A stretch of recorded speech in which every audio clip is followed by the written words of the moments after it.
zum nächsten Vortragenden. Das ist der Herr Professor Kähler. Er ist Physiker wie ich und Leiter des Instituts für Strömungsmechanik und Aerodynamik an der Uni der Bundeswehr in München. Er befasst sich schon seit sehr langen, rund 25 Jahre mit Aerosolpartikeln, ist also ein ausgesprochener Experte auf dem Feld, insbesondere deren Entstehung, deren Ausbreitung in turbulenten Strömungen, was sehr wichtig ist, wie ich von ihm persönlich gelernt habe für die Berechnungen, Abschätzungen der indirekten Infektion. Er beschäftigt sich auch mit deren Abscheidung, also auch das Problem Filtergeräte und deren Verdunstung. Er ist seit längerem schon in der Öffentlichkeit entwickelt und informiert über Lösungen zur Luftreinigung in Schulen und war wesentlich beteiligt an dem eben erwähnten Positionspapier der TFG zum Thema Ansteckung durch Aerosolen und wie sich diese verhindern lassen. Herr Professor Kähler, es freut mich, dass Sie hier sind. Die Bühne gehört Ihnen.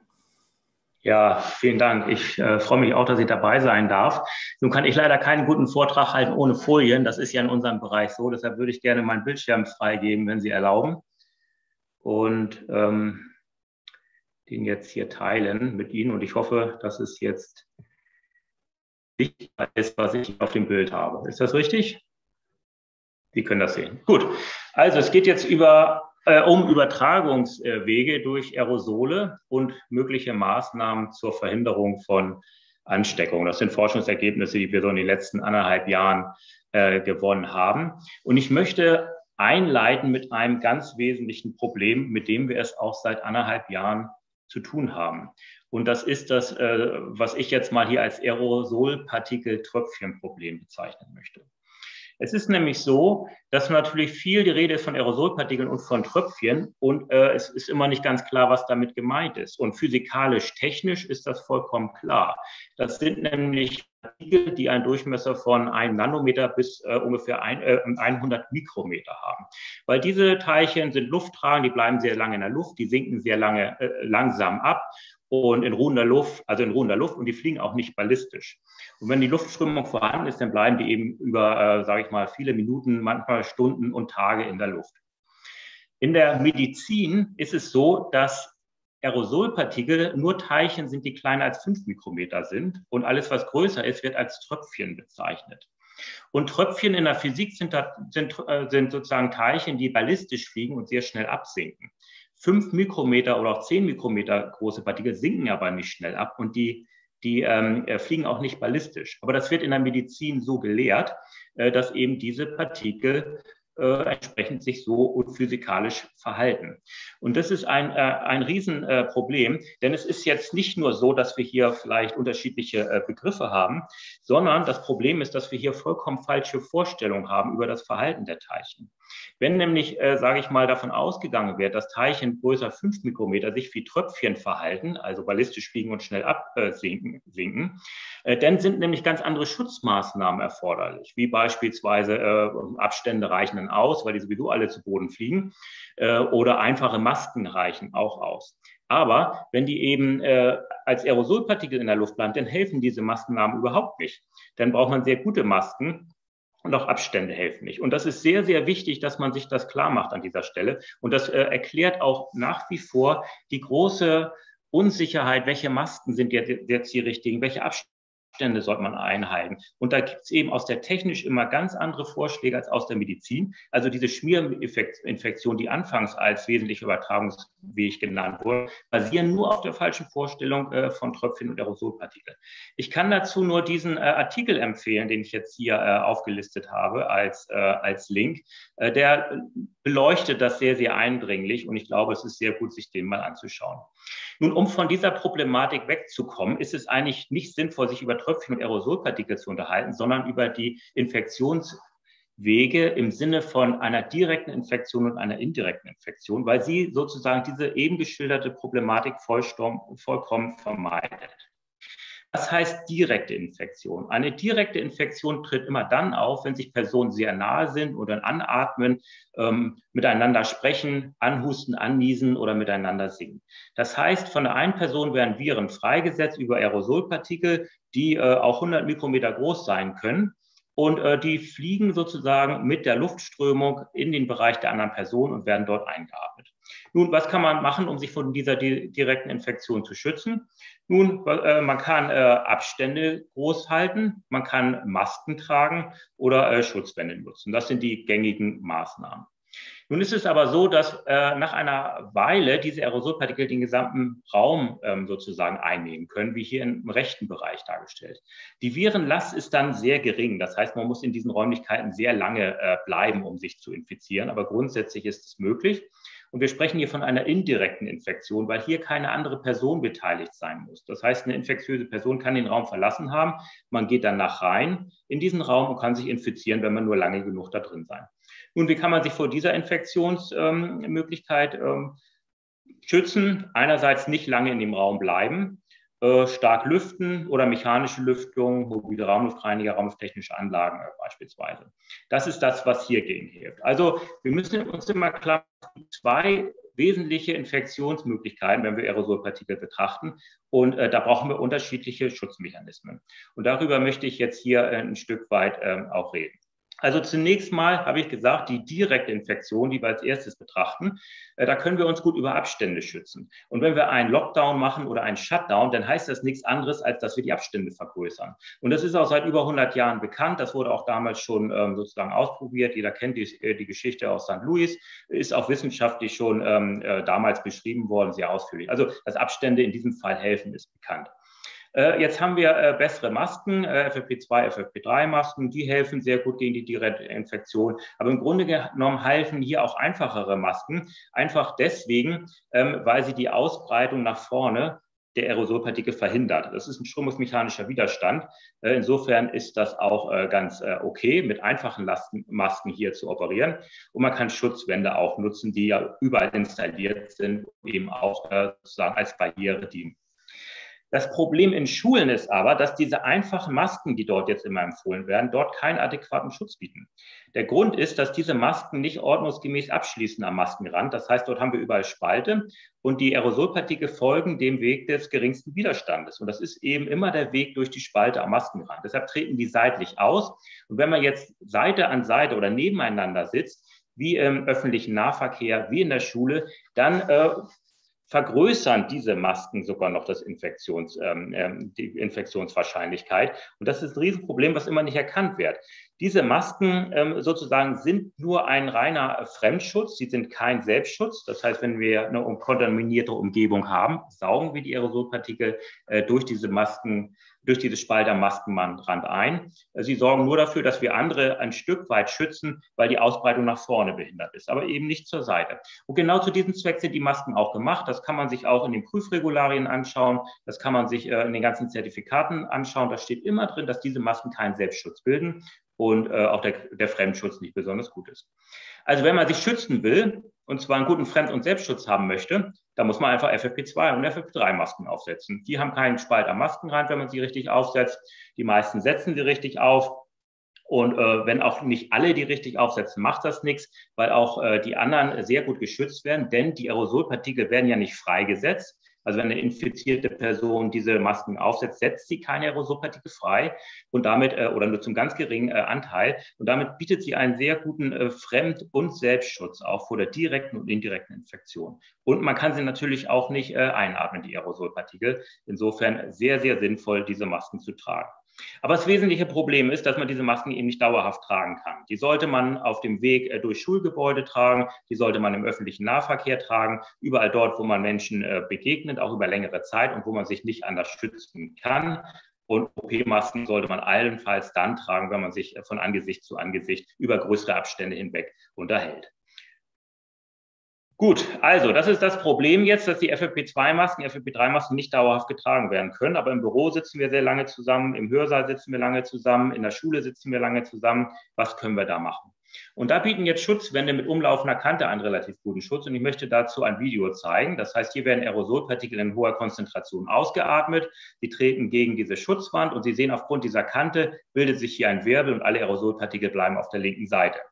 Wenn Sie jetzt eine normale Schutzwand haben, dann ziehen die Aerosolpartikel am Schutzwandrand nach vorne weiter und können auch auf die andere Seite relativ schnell gelangen. Hier sehen Sie das nochmal im direkten Vergleich mit Umlaufkante und ohne. Und das ist den Strömungsmechanikern auch seit 100 Jahren bekannt. Das ist ein altes Prinzip. Und deshalb empfehle ich eigentlich durchgängig diese linksseitig gezeigten Schutzwände, weil die einen wirklich sehr, sehr wirksamen Schutz bieten vor der direkten Infektion. Da können Sie, sag ich mal, 50 Zentimeter voneinander entfernt sitzen, sich anlachen, sich anhusten, miteinander reden. Da werden Sie sich direkt nicht infizieren.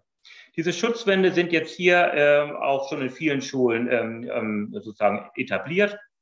Hier sehen wir die in Neubiberg. Die sind so gestaltet, dass sie ein bisschen größer sind als der Tisch und vorne nicht ganz bis nach vorne gehen. Wenn die Kinder nämlich jetzt direkt am Tisch arbeiten, so wie dieses Kind hier, dann kann sie sich mit dem Nachbarkind unterhalten. Es passiert nichts. Aber auch wenn die Kinder sich zurücklehnen, entspannt in den Stuhl oder sogar nach hinten kippeln, reicht diese Schutzwand nach hinten noch weit genug hinaus, sodass sie auch unter diesen Sitzpositionen einen wirksamen Schutz bieten. Und deshalb empfehlen wir diese Schutzwände in Schulen. Und wir haben jetzt hier keine im Gangbereich, weil hier der Abstand groß genug ist, dass dieses Kind nicht infizieren kann. Das heißt, hier haben wir eine Kombination aus Abstandsschutz durch die Gänge und eben direkten Infektionsschutz durch die transparente Schutzwand. Und nach vorne haben jetzt sozusagen die Kinder noch einen einfachen Mund-Nase-Schutz auf, sodass sie dann auch nach vorne sozusagen die Aerosolpartikel nicht zu weit nach vorne hinaustragen. Also, das sind sehr, sehr wirksame und gut bekannte Schutzmethoden, die man eigentlich einsetzen kann, wenn man sich nicht infizieren möchte direkt. Kommen wir jetzt zur indirekten Infektion. Das heißt, die Aerosolpartikel werden freigesetzt. Der Raum kann jetzt quasi über längere Zeiten eine kritische Virenlast annehmen. Und ich möchte das in diesem Diagramm hier zeigen. Wir haben hier unten die Zeitachse. Da ist mal eine Schulstunde von 45 Minuten aufgezeigt. Und hier haben wir die Virenlast, also Anzahl der Viren pro Kubikmeter. So kann man sich das vielleicht vorstellen. Wenn wir jetzt infizierte Personen in dem Raum haben, dann wird die Virenlast natürlich mit der Zeit ansteigen. Und wie stark sie ansteigt, das hängt jetzt damit zusammen, wie stark die Quelle ist. Also wie viele infizierte Personen haben wir in dem Raum, welcher Tätigkeit gehen die nach. Das ist ganz wichtig. Dann umgekehrt proportional zum Raumvolumen. Das heißt, je größer das Raumvolumen, umso kleiner wird die Virenlast sein. Deshalb passiert draußen quasi gar nichts, weil hier haben wir ein unendlich großes Raumvolumen. Es passiert auch in Messehallen nichts, in Kirchen passiert auch nichts. Da gibt es auch kein indirektes Infektionsrisiko, weil das Raumvolumen so groß ist. Und dann haben wir hier noch die Zeit. Das heißt, je länger die Zeitdauer in dem Raum, umso höher die Virenlast. Und das sieht dann eben so aus wie in diesem Verlauf. Gut, jetzt können wir sagen, nach 45 Minuten haben wir jetzt eine maximale Virenlast, die ist aber jetzt nicht interessant. Interessant ist, wenn man 45 Minuten in dem Raum verbleibt, wie groß ist dann die mittlere Virenlast? Und das ist sozusagen die gestrichelte Linie, das wäre jetzt mal als 100% zu bezeichnen. Jetzt können wir uns anschauen, was können wir machen, um jetzt diese Virenlast zu reduzieren. Wir können jetzt, wie es das Umweltbundesamt empfiehlt, beispielsweise eine Stoßlüftung machen für 3 bis 5 Minuten. Was bedeutet das? Naja, das heißt, am Anfang nimmt die Virenlast natürlich auch normal zu und dann würde sie bestenfalls absinken auf 0, wenn wir eine vollständige sozusagen Entfernung der Viren realisieren könnten, und dann würde sie wieder ansteigen. Das heißt, mit dieser Methode des Umweltbundesamtes können wir, wenn es ideal funktioniert, 50% der Viren rausbringen. Mehr geht nicht. Das ist das Limit. Das muss man sich mal klar machen. Aber diesen Wert werden Sie nie erreichen. Warum nicht? Weil es nicht möglich ist, die Viren wirklich innerhalb dieser Zeitspanne alle rauszubringen. Die werden nur einen ganz kleinen Teil der Viren rausbringen, weil die Fensterlüftung höchst ineffektiv ist. Sie brauchen nämlich einen großen Temperaturunterschied zwischen drinnen und draußen, damit es einigermaßen funktioniert, oder kräftigen Wind draußen. Zusätzlich brauchen Sie noch große Fensterflächen, die Sie öffnen können, und das müssen Sie auch wirklich machen. Und in der Regel funktioniert das alles nicht. Das heißt, es wird nicht ausreichend gelüftet. Oft sind die Fenster zu klein. Gerade in modernen neuen Schulen sind sie viel zu klein, weil die Fenster nicht mehr zum Lüften genutzt werden, sondern nur zum Licht rein. Und dann sind die Temperaturunterschiede auch in der Regel nicht ausreichend groß genug, höchstens mal im Winter. Aber wenn man ein paar Mal hintereinander kräftig lüftet, ist der Klassenraum kalt, dann funktioniert auch die Lüftung über Fenster nicht mehr, weil dann kein Temperaturunterschied mehr dasteht. Und das heißt, wir haben dann nur so einen kleinen Abfall noch in der Virenlast. Das heißt, irgendwo zwischen 50 und 100% wird sich das einpendeln. Und das ist das Problem der Fensterlüftung, was leider bis heute nicht wirklich verstanden wurde, obwohl es physikalisch vollkommen klar ist. Da gibt es gar nichts drum zu diskutieren. Und es gibt auch die Normen, die das beschreiben. Da steht das alles drin. Es gibt diverse Studien, die Unzuverlässigkeit der Fensterlüftung darstellen. Trotzdem gibt es immer noch Ämter, die behaupten, das stimme alles nicht, was in den Physikbüchern steht und was in den DIN-Normen steht. Und das fragt man sich schon so ein bisschen, wie das denn sein kann. Nun, hier unten habe ich jetzt den grünen Verlauf dargestellt. Und was ist das? Nun, das ist jetzt, was Sie erreichen können, wenn Sie eine mechanische Lüftung machen, über raumlufttechnische Anlagen oder aber über mobile Luftfiltergeräte. Nun, am Anfang werden Sie natürlich auch einen Anstieg haben der Virenlast, aber der wird sehr schnell auf ein konstantes Niveau dann sich einpendeln. Und wo sich dieses Niveau jetzt befindet, das hängt einerseits wieder davon ab, wie stark die Quellen sind. Es hängt auch davon ab, wie groß der Raum ist. Aber zusätzlich sehen Sie hier die Größe K. Die Größe K sind die Anzahl der Luftwechsel pro Stunde.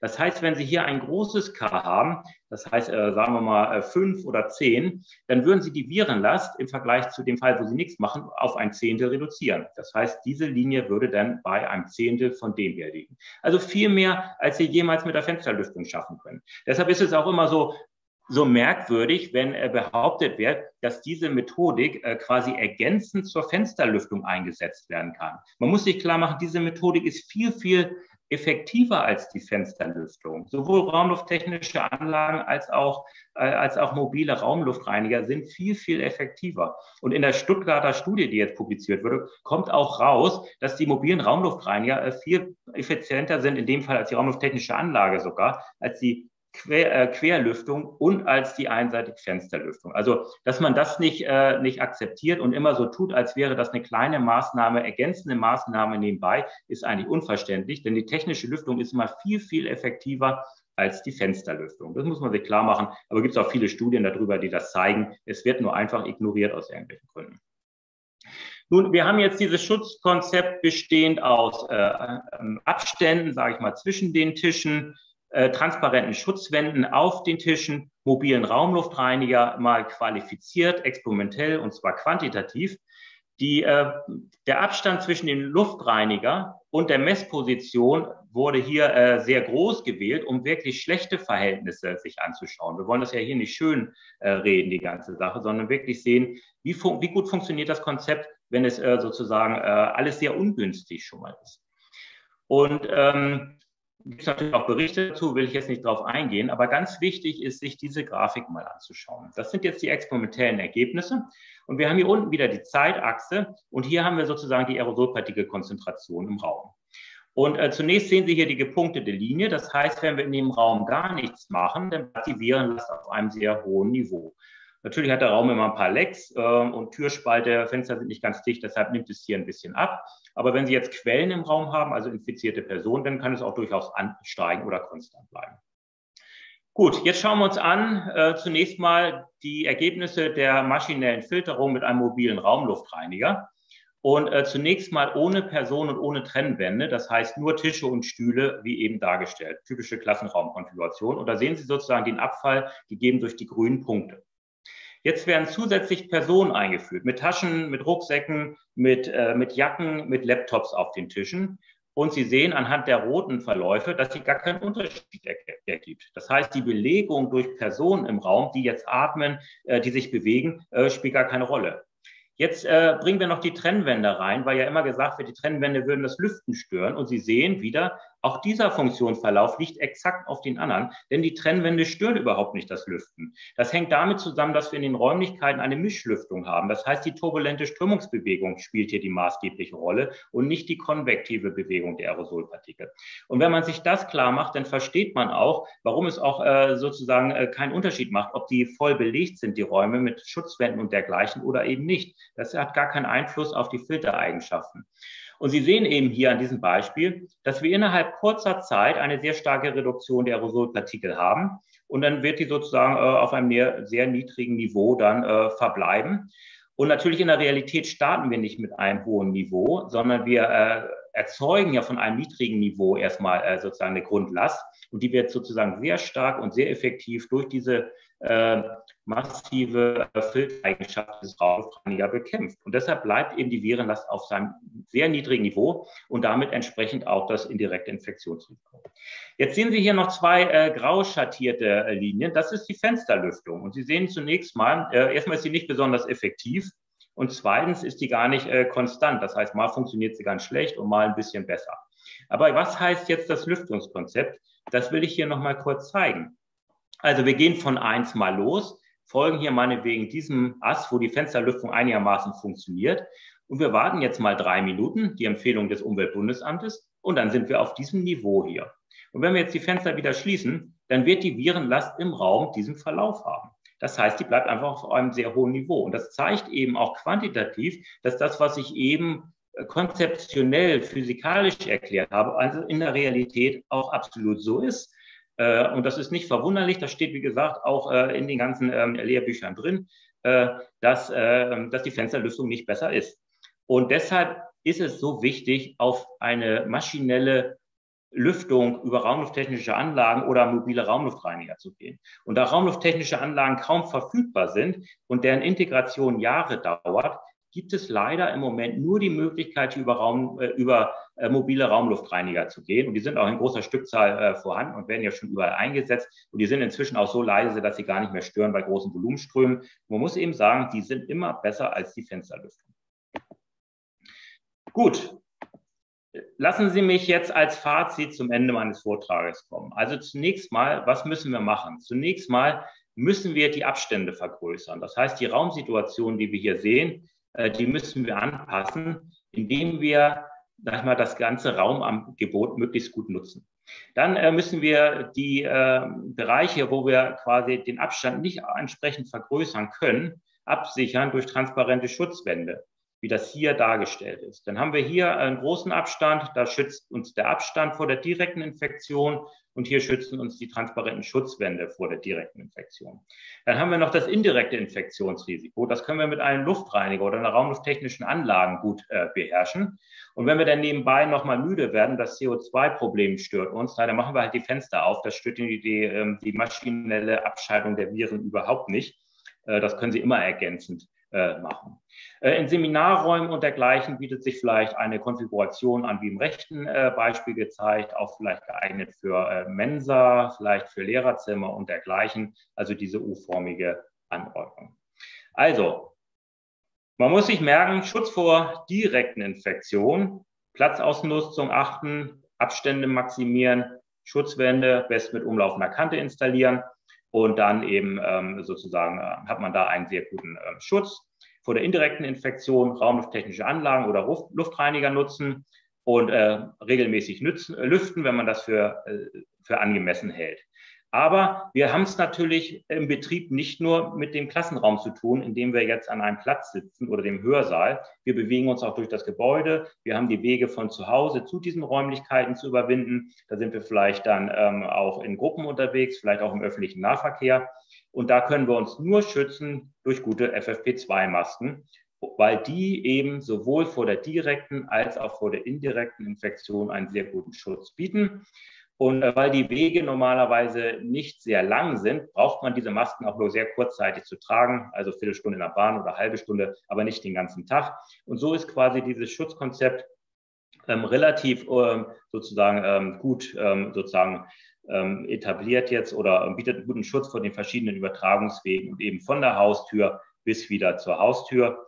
Und deshalb wird dieses Schutzkonzept eben auch inzwischen international sozusagen empfohlen, auch vom CDC, auch WHO empfiehlt ja die Luftreiniger und diese Harvard Chen School of Public Health, die empfehlen quasi 1:1 unser Schutzkonzept, was auch das CDC übernommen hat. Insofern ist eigentlich immer die Frage, warum in Deutschland mit viel Aufwand versucht wird, dieses Schutzkonzept zu verhindern. Und damit bin ich am Ende meines Vortrags und danke für die Aufmerksamkeit.